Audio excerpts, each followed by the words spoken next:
अस्सलाम वालेकुम व्यूअर्स, उम्मीद करता हूँ आप लोग सब खैरियत से होंगे और अच्छी सेहत के साथ होंगे। आजकल हमारी क्लिनिकल एग्जामिन में गर्दन दर्द, कंधों में दर्द और फिर यही दर्द हाथों की तरफ ट्रेवल करना बहुत ज़्यादा कॉमन हो गया हुआ है। आखिरकार इसकी क्या वजूहात हैं, तो वो इस वीडियो में आपसे डिस्कस करते हैं और इसमें हम दो कैटेगरीज में इसको डिफाइन करेंगे, कैटेगरी 1 एंड कैटेगरी 2। तो चलिए इस वीडियो को स्टार्ट करते हैं। ये आपका सर्वाइकल एरिया है जिसको गर्दन का एरिया बोलते हैं। इसमें आपके वर्टेब्रास हैं जिनको हम मोरे बोलते हैं। अब हर दो मोरों के बीच में एक डिस्क है जो एज अ शॉक अब्जॉर्बर का काम कर रही है। तो जब भी आप अपने ऑफिस में, घर में, किसी भी जगह पे बैड पोस्चर के साथ अपनी गर्दन के ऊपर प्रेशर डालते हैं तो उन्हीं डिस्क के ऊपर प्रेशर पड़ना शुरू हो जाता है। अब जब ये प्रेशर जो है आपको मसलसल रहेगा तो उसके रिटर्न में हमें कोई सिम्टम्स आना शुरू होंगे। अब वो सिम्टम्स क्या हैं, तो चलें शुरू करते हैं कैटेगरी 1 की तरफ कि कैटेगरी 1 में हमारे पास कैसे पेशेंट्स आते हैं। अब ये मैंने आपको बताया कि हर दो मोरों के बीच में एक डिस्क है जो एज ए शॉक अब्जॉर्बर काम कर रही है। अब जब कभी भी आपके बैड पोस्चर की वजह से, बेशक आप ऑफिस में बैठे हुए क्लरिकल काम बहुत ज्यादा कर रहे हैं या आप लैपटॉप पे बैठे हुए हैं या मोबाइल यूजेज बहुत ज्यादा कर रहे हैं, तो मोस्ट कॉमनली आपके सर्वाइकल C5 C6 के ऊपर प्रेशर पड़ना शुरू हो जाता है। अब ये जो प्रेशर है उसके रिटर्न में हमें बॉडी कोई सिम्टम्स देती है। अब वो सिम्टम्स क्या आते हैं, आपको गर्दन दर्द, कंधों में दर्द और फिर बाजुओं में भी दर्द आना शुरू हो जाता है। अब जब भी आपकी बॉडी ये सिम्टम्स देती है तो फौरी तौर पे हम लोगों का जो नॉर्मल रिएक्शन होता है कि या तो हम लोग रेस्ट कर लेते हैं, मसाज कर लेते हैं उस एरिया मसल्स के ऊपर, या फिर बहुत ज्यादा अगर कोई काम करना है तो हम पेन किलर खा के फॉर द टाइम बीइंग उस सिम्टम को किल कर देते हैं पेन किलर से। और फिर वैसे ही 2-4 दिन एहतियात थोड़ी सी की और वीकेंड्स आए, छुट्टी मिली हमें और उसके बाद दोबारा से रूटीन के ऊपर, और फिर हर 2 हफ्ते के बाद ये प्रोसीजर चल रहा है हमारा दर्द का। तो हम इसको कैरी ऑन करते हैं 6-6 महीने, साल तक, और फिर उसके रिटर्न में हमें प्रॉब्लम बढ़ते बढ़ते बढ़ते डिस्क बल्ज की शक्ल इख्तियार करती, जो कैटेगरी 2 में मैं डिफाइन करूंगा आपको। तो अभी जब भी आपको कुछ सिम्टम्स आना शुरू होते हैं, जैसे कि गर्दन में कोई हल्का फुल्का खिंचाव आ रहा है, मसलसल रह रहा है, और फिर उसके बाद आपके कंधों में हैवी हो रहे हैं, जलन हो रही है, उनमें पेन आना शुरू हो गई है, या फिर आपके हाथों में नमनेस या टिंगलिंग आना शुरू हो गई है, सुनपन आ रहा है, फौरी तौर पर अपनी गर्दन का एक्सरे करवा लेना है। तो जिससे हमें थोड़ा सा आइडिया हो जाता है कि कोई स्ट्रेटनिंग ऑफ स्पाइन है तो उसमें हम 1 से 2 विजिट्स में ही आपकी हेल्दी स्पाइन को रिस्टोर कर देते हैं और आपको ये जो इश्यूज आ रहे हैं इससे आपकी जान छूट जाती है। और इसके साथ साथ ये 3 टेस्ट जो आपने फौरी तौर पे करवा लेने हैं, जिसमें vitamin D, calcium and vitamin B12, ये 3 टेस्ट तो फौर आपके हो जाने चाहिए कि अगर कोई गर्दन या कमर में किसी जगह पे भी आपको कोई मस्कुलर पेन भी आ रही है तो आपकी हड्डियां, आपकी मसल्स और आपकी नर्व्स को हम फौरी तौर पे स्ट्रेंथन करें और साथ साथ आपकी हेल्दी स्पाइन को रिस्टोर करें। तो व्यूअर्स, अब चलते हैं अपनी कैटेगरी 2 के अंदर कि पेशेंट्स के साथ क्या प्रॉब्लम वो फेस कर रहा होता है। अब कैटेगरी 2 को हम 2 स्टेजेस में डिवाइड करते हैं, एक अक्यूट स्टेज और एक क्रॉनिक स्टेज। अब ये अक्यूट और क्रॉनिक के अंदर जो डिफरेंस पेशेंट्स के साथ स्टेप बाय स्टेप मैं आपको गाइड करता हूं। अब जिनको डिस्क बल्ज हो चुकी है, आपने MRI करवा ली है, तो वो अक्यूट फेज उसका स्टार्ट होता है जिस दिन से दर्द निकली है। अब जब दर्द शुरू हुई उस दिन से लेके फर्स्ट 3 वीक्स आपका अक्यूट फेज है। अब इस अक्यूट फेज के अंदर पेशेंट को जो पहले 7 दिन है वो बेड रेस्ट पीरियड है। अब वो बेड रेस्ट पीरियड का मतलब है कि आपने बेड के ऊपर रेस्ट करनी है, सिंगल पिलो, सॉफ्ट पिलो लेना है, पिलो को फोल्ड नहीं करना। ये तो एहतियात डे फर्स्ट से ही वैसे ही नॉर्मल आदमी को भी हो जानी चाहिए। और अगर आपको खांसते या छींकते वक्त आपको अगर पेन आ रही है तो फौरी तौर पर कॉलर लगाइए, गर्दन पे कॉलर पहनना है। घर से बाहर निकलते वक्त, घर में चहलकदमी करते वक्त फौरी तौर पर कॉलर लगाएंगे। और उम्मीद करता हूं कि इस कैटेगरी पे आने से पहले ही आप लोग अपना विटामिन डी और कैल्शियम और B12 का टेस्ट तो हो ही चुका होगा। हर एक नॉर्मल आदमी में भी ये टेस्ट करवा लेने चाहिए।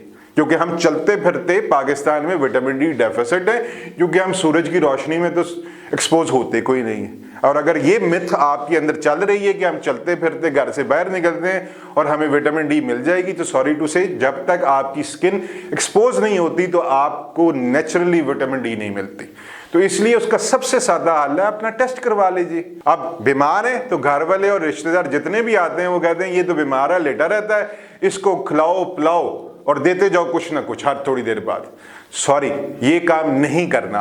आपने जिस चीज का ख्याल रखना है कि जितनी, ये जो पहले 7 दिन है, जितना आपको प्यास लगे सिर्फ उतना ही पानी पिए, हल्की फुल्की ग़िज़ा जो फाइबर इनटेक, फल ले लीजिए, खिचड़ी ले लीजिए, इससे ज्यादा पैनिक नहीं होना आपने। और आफ्टर 7 डेज जब आप हल्का फुल्का चलने लग जाते हैं, थोड़ा पेन में आराम आता है, तो उसके बाद हम रूटीन के काम शुरू करेंगे। अब इसके बीच में भी ये देखना है कि पहले जो 3 हफ्ते हैं उसमें आपकी मसल इंस्टेबिलिटी वापस आनी चाहिए। तो व्यूअर्स, चलते हैं अपने क्रॉनिक स्टेज की तरफ। अब क्रॉनिक स्टेज के अंदर पेशेंट जब 1 महीना गुजर चुका होता है दर्द आए हुए, तो उसके अंदर जब भी अपने ऑफिस वर्क, बेशक वो लैपटॉप हो, क्लरिकल काम हो या बहुत ज़्यादा मीटिंग्स चल रही हैं, तो आपके जो नेक और जो शोल्डर के मसल्स हैं उसके ऊपर जब भी ज़्यादा लोड पड़ेगा, या फिर आप एंटरटेनमेंट के तौर पर लेटकर मोबाइल फ़ोन यूजेज हो रहा है या टीवी वॉच कर रहे हैं, लॉन्ग सिटिंग्स हो रही हैं, मसलसल बैठे हुए हैं, लेटकर मोबाइल फ़ोन देख रहे हैं, तो इसके अंदर आपके वही वर्टेब्रास के बीच में जो डिस्क है उसके ऊपर लोड पड़ना शुरू होगा। अब ये कैटेगरी 1 जैसा लोड नहीं है कि आपको हल्का फुल्का सा रेस्ट किया तो आपको पेन सबसाइड कर जाएगी। इसमें आपकी नर्व इन्वॉल्वमेंट है, और एक बारी नर्व इन्वॉल्वमेंट हो जाए तो आपके नर्व के ऊपर जो माइलिंग शीट होती है, जो कोटिंग होती है, वो डैमेज होना शुरू हो जाती है। देन इट टेक टाइम, उसको रिकवरी के लिए टाइम चाहिए होता है। तो आपने अपने ऑफिस में, घर में अपने बैड पोस्चर को फिल फॉर खत्म करना है। अपने ऑफिस में, अपने घर में जितने भी ऑफिस कोलीग्स हैं, घर के मेंबर्स हैं, उनको ये गाइड कर दें, रिक्वेस्ट कर दीजिए कि जब भी आप हमें देखें बैड पोस्चर में बैठे हुए या लेटकर मोबाइल फोन यूज करते हुए, तो फौरी तौर पर हमें उस पोस्चर से रोकिए ताकि आपकी नर्व्स के ऊपर प्रेशर ना आए।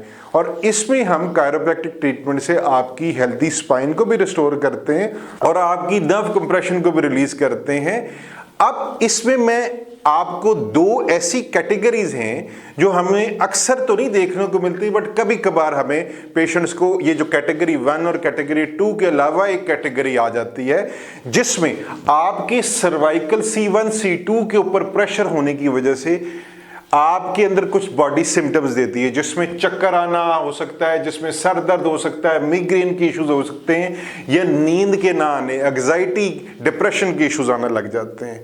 ये भी कुछ पेशेंट्स हम देखते हैं। और इसके साथ एक बहुत डेंजरस साइन वाली, जिसमें अक्सर लोग हमें अपनी ECG करा के आ रहे होते हैं, कार्डियोलॉजिस्ट को मिल के आ रहे होते हैं, वो है आपका C7 और T1 वर्टेब्रा के बीच में जिसका प्रेशर आ जाता है, तो आपके सांस की नालियों में खिंचाव आना शुरू हो जाता है, आपके बाजू के नीचे दर्द आना शुरू हो जाती है, आपके सीने के ऊपर दबाव फील होना शुरू हो जाता है। और अक्सर पेशेंट ये समझते हैं क्योंकि सर्वाइकल रेडिकुलोपैथी तो चल रही है, जिस तरह शटिका में पेन टांगों की तरफ ट्रेवल करती है, इसमें आपके हाथों की तरफ पेन ट्रेवल कर रही है क्योंकि नर्व इन्वॉल्वमेंट है। अब हाथ की दर्द के साथ जैसे ही सीने की पेन आएगी तो अलार्मिंग साइन खड़े हो जाते हैं। हमें लगता है कि जी हमें कोई हार्ट का इशू हो गया, जबकि आप इतने अरसे से अपनी नेक पेन को इग्नोर करते जा रहे हैं, और जैसे ही हार्ट के ऊपर हल्का सा सीने पे दबाव आया आपको लगा जी कि अलार्मिंग साउंड आ गया। सरासर गलत है। और इसके लिए मैं एक घर में ही रेमेडी आपको बता देता हूं कि कार्डियोलॉजिस्ट के पास जाके ECG करा के पूरा एक हरासमेंट घर में हुई है तो उससे बच भी सके। अगर आपको सीने पे दबाव आ रहा है तो मैं घर में उसकी रेमेडी आपको बता देता हूं कि आपको पता चल जाएगा कि ये हार्ट का इशू है या नहीं है। आप अपनी ऊपर और नीचे वाली जो मंजिल की सीढ़ियां हैं 1 से 2 बारी चढ़ें, और उसमें अगर आपका सांस बहुत ज्यादा फूलता है या आपके सीने पे बहुत ज्यादा दबाव आता है तो फौरी तौर पे अपने कार्डियोलॉजिस्ट से मिले। अदरवाइज ये सर्वाइकल की ही पेन है। तो तो इस चीज को समझने की जरूरत है। तो व्यूअर्स, उम्मीद करता हूं आपको मेरी ये वीडियो पसंद आई होगी। तो अब आप में से किसी को भी नर्व कंप्रेशन के इश्यूज हैं या कैटेगरी 1 में हल्की बुल्की कभी कभार पेन है, तो उसमें आप मेरा क्लिनिक विजिट कर सकते हैं और नीचे दिए गए नंबर पे अपनी अपॉइंटमेंट बुक कर सकते हैं। उम्मीद करता हूं आपको मेरी वीडियो पसंद आई होगी। अब तक के लिए कायरोप्रैक्टर असद मिर्जा को इजाजत दीजिए। अल्लाह निगहबान।